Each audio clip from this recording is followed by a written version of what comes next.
Hi everyone. So for this week, our discussion question is to a short video that could train the staff at your practicum site for the Code 5.04. So Code 5.04 is behavior analysts as supervisors. So the different sections under the codes are supervisory competence, supervisory volume, supervisory delegation, designing effective supervision and training, unplanned contingent message, communication of supervision conditions, providing feedback to supervisees, evaluating the effects of supervision,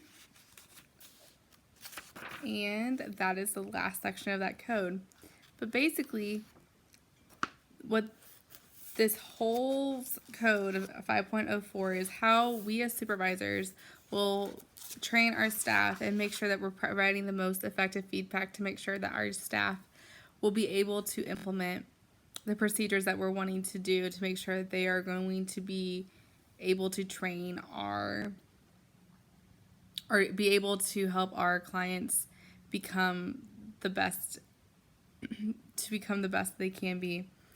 However, there are a couple of things that supervisors need to take into consideration whenever we are supervising our supervisees. And one of them is to make sure that we are competent in the area that we are supervising in. We don't want to take something on that we don't know how to. So let's say one of our supervisees had a question and we didn't have the answer to it. So what we could do, we could just possibly say, hey, I don't know the information to that question. Let me either get you connected to someone else at the company who may have more experience in that area or so forth. Also, as supervisors, we need to make sure that we are being diligent with our supervision that we're providing. We need to make sure that we're providing the most effective feedback to our supervisees because we want to make sure they are implementing the procedures the best way that they possibly are. Also, as supervisees, they are the ones that are with the client 24/7. So if they're not implementing a program correctly, and we as the supervisors recognize that, we should be able to provide that feedback either verbally or written, preferably both, just so they know where they need to move forward with and to get better at that skill. And this can also become with practicing and using possibly some BST as well. Something else is whenever we are providing that feedback, we need to make sure that it really does improve the supervisee's performance. We want to make sure that when they are doing something well, we see that they're doing something well and say, oh, this was something, you did really awesome with this. You had a really good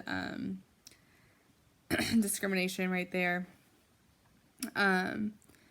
Whenever a child does something right. And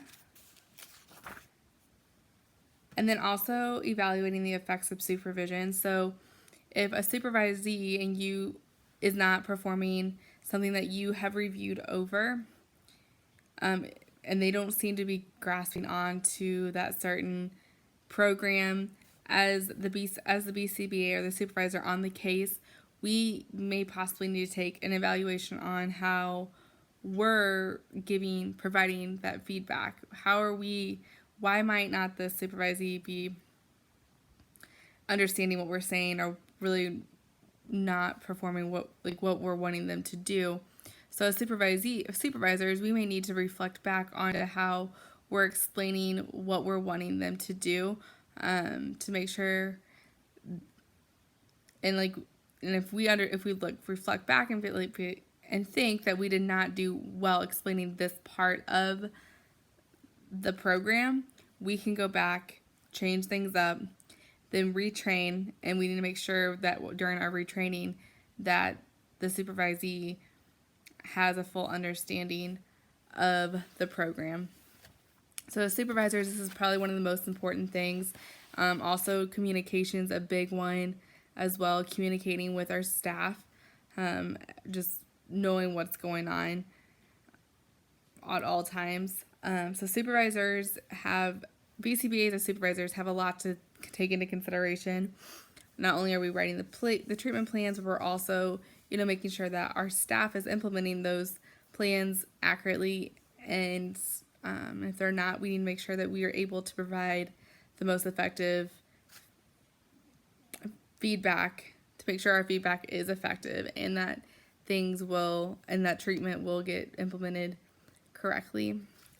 And sometimes this may mean that supervisors have to do some self-reflecting on how they're giving back feedback or providing that feedback to the supervisors or to the supervisees. And that is okay, because it's always good to learn and to reflect back on how we're performing as well. So that's this week's discussion. Thanks.